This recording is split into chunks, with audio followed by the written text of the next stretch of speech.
24/12/2024 அன்று பிற்பகல் சென்னை மாணவி ஒருவர் கொடுத்த புகாரின் அடிப்படையில் கோட்டுப்புறம் அனைத்து மகளிர் காவல் நிலையத்தில் உடனடியாக வழக்கு பதிவு செய்யப்பட்டுச்சு. உடனடியாக தீவிர விசாரணை மேற்கொள்ளப்பட்டுச்சு. மறுநாள் காலையிலே இந்த சம்பவத்தில் ஈடுபட்ட குற்றவாளி ஞானசேகரன் காவல்துறையால் கைது செய்யப்பட்டார். இது காவல்துறை எடுத்த துரிதமான சரியான நடவடிக்கை. இருந்தாலும் எதிர்க்கட்சி என்ன குற்றச்சாட்டு சொல்றாங்க? முதல் தகவல் அறிக்கை கசிந்தது தொடர்பா பேசுறாங்க. அதுக்கு காரணம் யாரு? ஒன்றிய அரசின் கீழ் செயல்படுகிற என்ஐசி, நேஷனல் இன்ஃபர்மேட்டிவ் சென்டர், தேசிய தகவல் மையம். அது நம்ம காவல்துறையால் உடனடியாக சுட்டிக்காட்டப்பட்டு அதற்கு பின்னால் அந்த தொழில்நுட்ப கோளாறும் சரி செய்யப்பட்டிருக்கிறது. அது தொடர்பாக அந்த அமைப்பும் நிறுவனமும் விளக்கம் கொடுத்து கடிதமும் எழுதியிருக்கிறாங்க. என்எஸ்சியிலிருந்து கடிதமும் எழுதியிருக்கிறாங்க. அடுத்து பாதுகாப்பு இல்லை, கேமரா இல்லை, 19 ரூபா சொல்ற குற்றச்சாட்டும் உண்மை இல்லை. சம்பவம் நடந்த வளாகத்தில் சுத்தி இருக்கக்கூடிய பகுதிகளில் இருந்த கண்காணிப்பு கேமராக்கள் உதவியோடு தான் குற்றவாளி அடையாளம் காணப்பட்டு கைது செய்யப்பட்டிருக்கிறார். மூன்றாவது குற்றச்சாட்டு, முதல் தகவல் அறிக்கை வெளியானதை வச்சுட்டு யார் அந்த சார் அப்படின்னு கேட்கிறீங்க. மாண்புமிகு உயர்நீதிமன்ற உத்தரவுப்படி நியமிக்கப்பட்ட சிறப்பு புலனாய்வு குழு தான் இப்ப இந்த புகாரை விசாரிக்கிறாங்க. கைது செய்யப்பட்ட குற்றவாளி குண்டர் சட்டத்தின் கீழ் சிறையில் அடைக்கப்பட்டிருக்கிறார். இந்த புலன் விசாரணையில வேற யாராவது குற்றவாளி இருக்காங்களான்னு தெரிய வந்தா, அது யாரா இருந்தாலும் சரி, மீண்டும் மீண்டும் சொல்றேன், அது யாரா இருந்தாலும் சரி, அவங்க மேல தயவு தாட்சணமே இல்லாம காவல்துறை கடுமையான நடவடிக்கை எடுக்கும். இதை இந்த அவைக்கு 100% உறுதியோடு நான் சொல்லிக் கொள்கிறேன். அதுல எந்த மாற்றம் கிடையாது. அது மட்டுமல்ல, இன்னும் முக்கியமானது, இந்த வழக்குல விரைந்து விசாரணை மேற்கொண்டு 60 நாட்களுக்குள்ள குற்றப்பத்திரிகையும் தாக்கல் செய்யப்படும். அதோட சிறப்பு நீதிமன்றம் மூலம் இந்த வழக்கை விரைந்து விசாரிக்க அனைத்து முயற்சிகளையும் அரசு எடுத்து குற்றவாளிகளுக்கு உச்சபட்ச தண்டனை கிடைப்பதை உறுதி செய்யும் என்பதை இந்த அவைக்கு நான் மீண்டும் உறுதியோடு தெரிவித்துக் கொள்கிறேன். நான் எதிர்கட்சிகளை கேட்க வரும்போது, யார் அந்த சார் அப்படின்னு சொல்லி குற்றம் சாட்டுறீங்க. உண்மையாக உங்ககிட்ட அதுக்கு ஆதாரம் இருந்தா உயர்நீதிமன்ற உத்தரவுப்படி அமைக்கப்பட்டிருக்கக்கூடிய சிறப்பு புலனாய்வு கேட்டுக்கொண்டு கொடுங்க, சொல்லுங்க. ஆதாரம் இருந்தா யார் தடுக்க போறா? அதை விட்டுட்டு ஒரு மாணவி சம்பந்தப்பட்ட சென்சிட்டிவான வழக்குல வீண் விளம்பரத்துக்காக, குறுகிய அரசியல் லாபத்துக்காக மலிவான செயலை மீண்டும் மீண்டும் ஈடுபட வேண்டாம் என உங்ககிட்ட நான் கேட்டுக்கிறேன். இந்த அரசை பொறுத்த வரைக்கும் பெண்களுக்கு எதிரான குற்றங்களை இரும்பு கரம் கொண்டு அடக்கும். இந்த ஒரு சம்பவத்தை வச்சு பெண்களுக்கு பாதுகாப்பே இல்லாம இருக்கிறது போல ஒரு சதி தோற்றத்தை உருவாக்க பல முயற்சி செய்யறாங்க. நான் நிச்சயமா சொல்றேன், இது மக்கள் மத்தியில் நிச்சயமா ஈடுபடாது. ஏன்னா நமது அரசு வந்ததுல இருந்து பார்த்திருக்கீங்க, பெண்கள் பாதுகாப்புக்கு எவ்வளவு முக்கியத்துவம் கொடுக்கிறோம், பெண்கள் எதிரான குற்றங்களை எவ்வளவு நடவடிக்கை எடுத்திருக்கிறோம் என்பது தமிழ்நாட்டு மக்களுக்கு நல்லா தெரியும். குறிப்பா பெண்களுக்கு எதிரான வழக்கில் 86 விழுக்காட்டுக்கு மேல 60 நாட்களுக்குள்ள குற்றப்பத்திரிகை தாக்கல் செய்யப்பட்டிருக்கு. பள்ளிகள், கல்லூரிகள், பொது இடங்கள்ல பெண்கள் பாதுகாப்பு பற்றி 2,39,000 மேற்பட்ட விழிப்புணர்வு நிகழ்ச்சிகளை நடத்தியிருக்கோம். சத்யா என்ற பெண்ணை ரயில் முன்ன தள்ளிவிட்டு கொலை செஞ்ச வழக்குல மிக குறுகிய காலத்துல உச்சபட்ச தண்டனையா தூக்கு தண்டனை பெற்று கொடுத்திருப்பதும் இந்த அரசு தான்.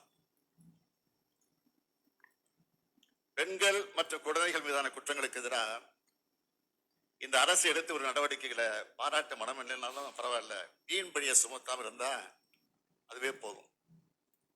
மாண்புமிகு நீதிமன்றமே எதிர்கட்சி வழக்கறிஞரை பார்த்து பெண்களின் பாதுகாப்பு தொடர்பான உண்மையான அக்கறையோடு செயல்படுறதை விட்டுட்டு இந்த வழக்கில் ஏன் அரசியல் கணத்தோடு செயல்பட்டீங்கன்னு கேட்டுதான் நான் இங்க நினைவுபடுத்துறேன்.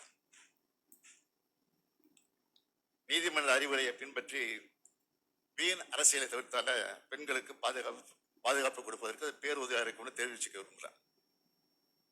இன்னைக்கு தமிழ்நாடு பெண்களுக்கு குழந்தைகளுக்கு பாதுகாப்பு மாநிலமாக திகழுது.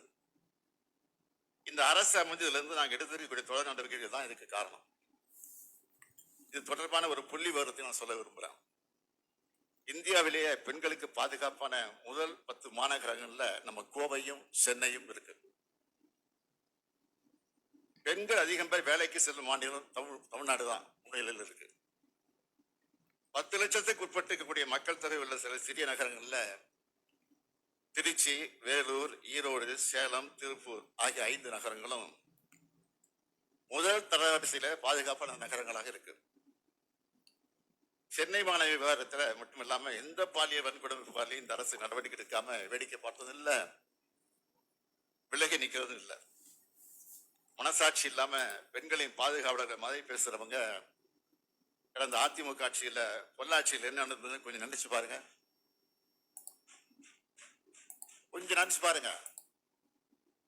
பொள்ளாச்சியில் நடந்தது ஒரு பெண் சம்பந்தப்பட்ட பாலியல் குற்றம் இல்ல, தொடர்ச்சியா பல பெண்களுக்கு பாலியல் வன்கொடுமை 2 வருஷமா நடந்திருக்கு. ஒரு கும்பல் செஞ்சுட்டு வந்திருக்கு. அன்றைய அதிமுக ஆட்சி எந்த நடவடிக்கை எடுக்கல.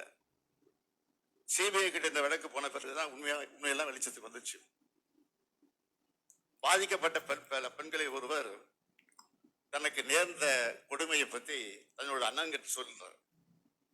பிரச்சனைக்குரிய 4 பேரையும் அவரே பிடிச்சு கொண்டு வந்து பொள்ளாச்சி டவுன் காவல் நிலையத்தில் ஒப்படைக்கிறார். பாலியல் தொல்லை, ஆபாசமா படம் எடுத்தல், செயின் பறிப்புன்னு புகார் கடிதத்தார்கள். வீடியோக்கள், செல்போன்கள் ஆகியவற்றில் 4 குற்றவாளிகளையும் இவங்க ஒப்படைக்கிறாங்க. இதனை பெற்றுக்கொண்ட போலீசார் வழக்கு பதியல, எல்லோரையும் விடுவிச்சுட்டாங்க. இதுதான் அன்றைய முதல்வர் சார் ஆட்சியில சட்டம் ஒழுங்கு லட்சணம்.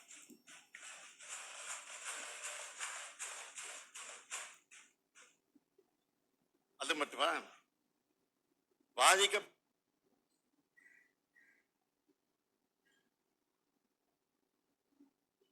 பெண் கொடுத்த புகாரை அப்படியே குற்றம் செஞ்சவங்கள்ட்ட கொடுத்துட்டாங்க. அந்த புகாரை குற்றம் யார் செஞ்சிருக்காங்களோ அவங்கள்ட்டே கொடுத்துட்டாங்க. இதை எதிர்த்தது அதிமுக பிரமுகர் வார் நாகராஜா. பாதிக்கப்பட்ட பெண்ணோட அண்ணனை தாக்குகிறார். அந்த புகார் மேலே நடவடிக்கை எடுக்காத அரசு தான் அதிமுக அரசு. பிரச்சனை பெருசாக தெரிஞ்சதும் இதில் சம்பந்தப்பட்ட முக்கிய நபரான திருநாவுக்கரசை கைது செய்யாம ஏதோ 3 பேரை கைது பண்ணி கணக்கை முடிக்க பார்த்தாங்க. ஆனா சிபிஐ விசாரணையில பொள்ளாச்சி சம்பவம் முழுவதுமே அதிமுக பிரமுகர்களால் தான் நடத்தப்பட்டது தெளிவா சொல்லிட்டாங்க. இவங்களை காப்பாற்றுறதுக்காக தான் இப்படி ஒரு சம்பவமே நடக்காத மாதிரி பொள்ளாச்சி சம்பவம் முழுவதுமே அதிமுக பிரமுகர்கள் நடத்துறாங்கன்னு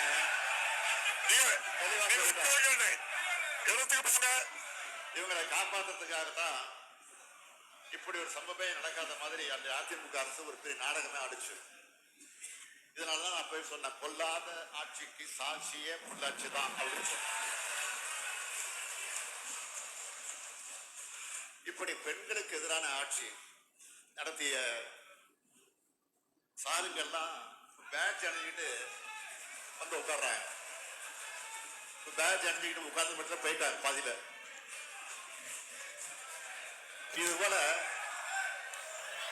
இது போல 100 சார் கேள்விகளை அதிமுக பார்த்து என்னால கேட்க முடியும்.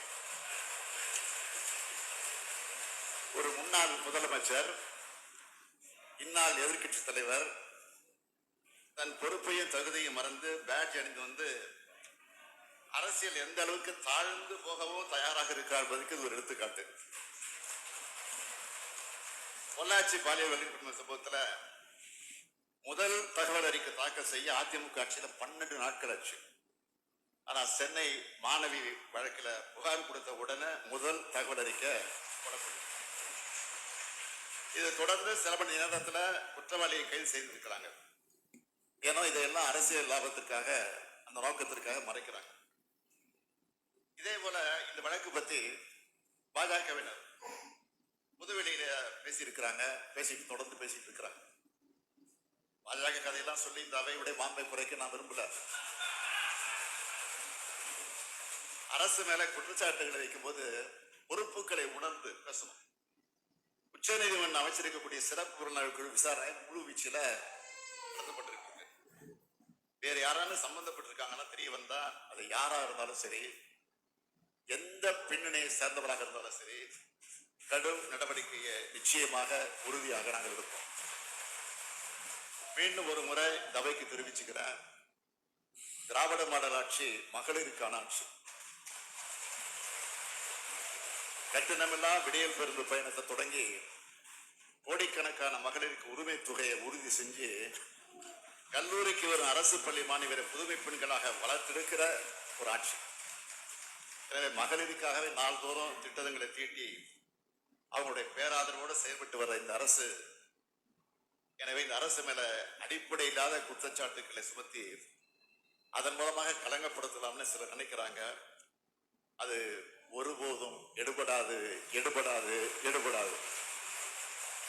இறுதியா நான் உங்ககிட்ட பணியோட கேட்கிறது, திமுக அரசுக்கு கலங்க ஏற்படுத்தாத நினைச்சுக்கிட்டு உயர்கல்வியை கேட்க வரக்கூடிய மாணவிகளை அச்சுறுத்தி அவங்க கல்வியை கெடுத்துறாதீங்க என்பதுதான், இதுதான் என்னுடைய பணிவான வேண்டுகோள். இதோடு அமைகிறேன். நன்றி.